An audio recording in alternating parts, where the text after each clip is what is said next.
Aloha mai kako, a komo mai to Curtain Call, a weekly program of reviews, previews, interviews, and features of and or with the great art and artists on Maui and beyond. I'm Paul James Brown.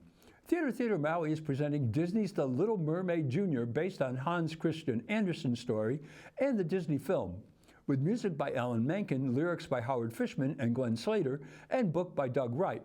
The music was adapted and arranged by David Weinstein, and it is directed by Francis Tawa, who was assisted by Victoria Navarro. Music direction was provided by Aida Rose, and the choreographer was Felicia Chernicki-Wolf. It is playing in the cafetorium of Lahaina Luna High School for just 4 more performances, Thursday and Friday at 7 p.m. and Saturday and Sunday at 2 p.m. The story is based on the Hans Christian Andersen tale, and it stays pretty close to the original. Ariel, Emilia Coda, longs to be human, especially after she rescues the handsome Prince Eric, Kyler Strona, despite her father Triton's Makai Garcia prohibitions. Ariel is a typical rebellious adolescent and is brought by Flotsam, Kindlein Degupian, and Jetsam, Mahina Asio, to her evil aunt, Ursula, Luz Arnal Magallan, to see whether there is something she can do. Turns out she can be human. All she has to do is get the prince to kiss her before 3 days has elapsed. If she fails, she loses her soul to Ursula and has to be her slave. Oh, incidentally, Ariel has to accomplish this without a voice. At the same time, Prince Eric has been told by his major domo, Grimsby, Finch Dunning Zekes, he is to be married, but he is infatuated with his rescuer and sets out to find her. Add to this, the reggae crab, Sebastian, Aiden Eledo, has been dispatched by King Triton to keep tabs on Ariel. What happens isn't as straightforward as you would expect, but you'll have to go and see this terrific show yourself to find out. To say Ms. Coda's Ariel is straight out of central casting would be like saying water is wet. She is perfect as Ariel. How lucky was Mr. Tawa to have her among the TTM summer campers? She displays courage, sensitivity, adolescent angst, youthful rebelliousness, delightful dimples, and naivete in equally excellent measures. She also possesses an exceptional vocal instrument. Her big number, Part of Your World, which has 2 reprises, could have had several more. It is astounding to learn in the director's notes this song, like Over the Rainbow and Wizard of Oz, was almost cut from the show due to Mr. Ashman's insistence. The studio reconsidered, and it has become, quote, one of the most iconic songs in Disney history, unquote. Her renditions of this number completely reinforced that iconic status. Kyler Strona's Prince Eric was another young person under the thumb of an overbearing adult, but when he discovered Ariel, he knew he had found the one. Their duet on One Step Closer was not just heartwarming, but fully displayed his commitment to Ariel, and their beautiful dance put the exclamation point on it. What about the aerials, done by Coraline Unruh and Mila Robolino during Kiss the Girl? This was unexpected and added so much to the number. These 2 young ladies performed some pretty radical moves.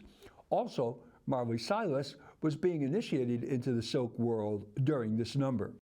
As the evil Aunt Ursula, Luz Arnel Magallan created a villainess who loved what she was doing. When Ariel falls into her trap, she revels in providing magical solutions for those poor, unfortunate souls, and convinces Ariel to give up her voice to become a human so she can find her true love. As Ariel's right-hand fish, Flounder, 9-year-old Indigo Myrdal is a star. The confidence and expressiveness she exhibited was far beyond her years. Her solo on She's in Love was one of the musical high points of the first act. Aiden Aledo's crab, Sebastian, is the Rasta comic relief in this show. From his opening, conducting of the Daughters of Triton, to his fleeing from Chef Louis, Tanner Teese, to his vain attempts to get Prince Eric in Kiss the Girl, he gets the laughs. His screaming exits in that shiny red suit were hilarious, but his real triumph was in leading the best-known song in this show, Under the Sea. It was a cavalcade of fun. Makai Garcia, as King Triton, embodied the regality of the regent of the sea. His care and love for his daughter came through every moment. The septet of Julia Lohman, Alana Robolino, Zoe Ronan, Feti Ahitivai Babayan, Daisy Zernay, Mila Robolino, and Marley Silas sounded and looked great in both of their big numbers, Daughters of Triton and She's in Love. Scuttle, Charlie King, the lead seagull, who is afflicted with malapropisms, quote, positivity, unquote, when he declares a fork dinglehopper, he does so with the authority of a scholar. His song, Human Stuff, was another fun number. Les Poissons, led by Tanner Thies, was a total hoot. Master Thies handled the tools of the trade like a champion chef, and his pursuit of Crab Sebastian was an ongoing source of hilarity. Aida Rose, as musical director, had some excellent principals to work with, and they showed off their best. But the ensemble and choral numbers were the real test, and she passed with flying colors. Felicia Chernicki-Wolf turned these young campers into dancers. It was clear she had some experienced dancers among the campers, but most were not. There were quite a few acrobatic moves in the numbers, and the big ensemble numbers were spectacular. The Grand Dame of Maui Theater Costuming, Kathleen Schulz, did the costumes. When I went to compliment her after the show, in typical Ms. Schulz humble fashion, she said she just opened up her storehouse and let them pick, not mentioning that she designed and built the costumes they were picking from for MAPPA's 2016 production of the show. About her work then, I said, quote, "Everybody looked great. Ms. Schulz is a miracle worker who I am certain can leap tall buildings in a single bound while walking on water," unquote. Vince Pinelli was the lighting designer for the show, and he continues to be one of our best. He brought in a portable grid, which transformed the cafetorium into a theater. Doing this production at Lahaina Luna High School, thanks to the largesse of Annie Wilder, was a step up for Theater Maui. They configured it so there were raised audience seating, and the scenic design by Annabelle Sinclair provided ample playing area for the cast of 40. Mr. Tawa and Ms. Navarro took these 40 kids, grades 4th to 12th, and molded them into an excellent musical theater company in 5.5 weeks. They took on this celebrated theatrical creation and made it sing, dance, and play beautifully. Bravo! Thanks to Barry Kawakami and Wave of Harmony Foundation and the Gilbert and Eileen Chuck Charitable Trust for sponsoring this production.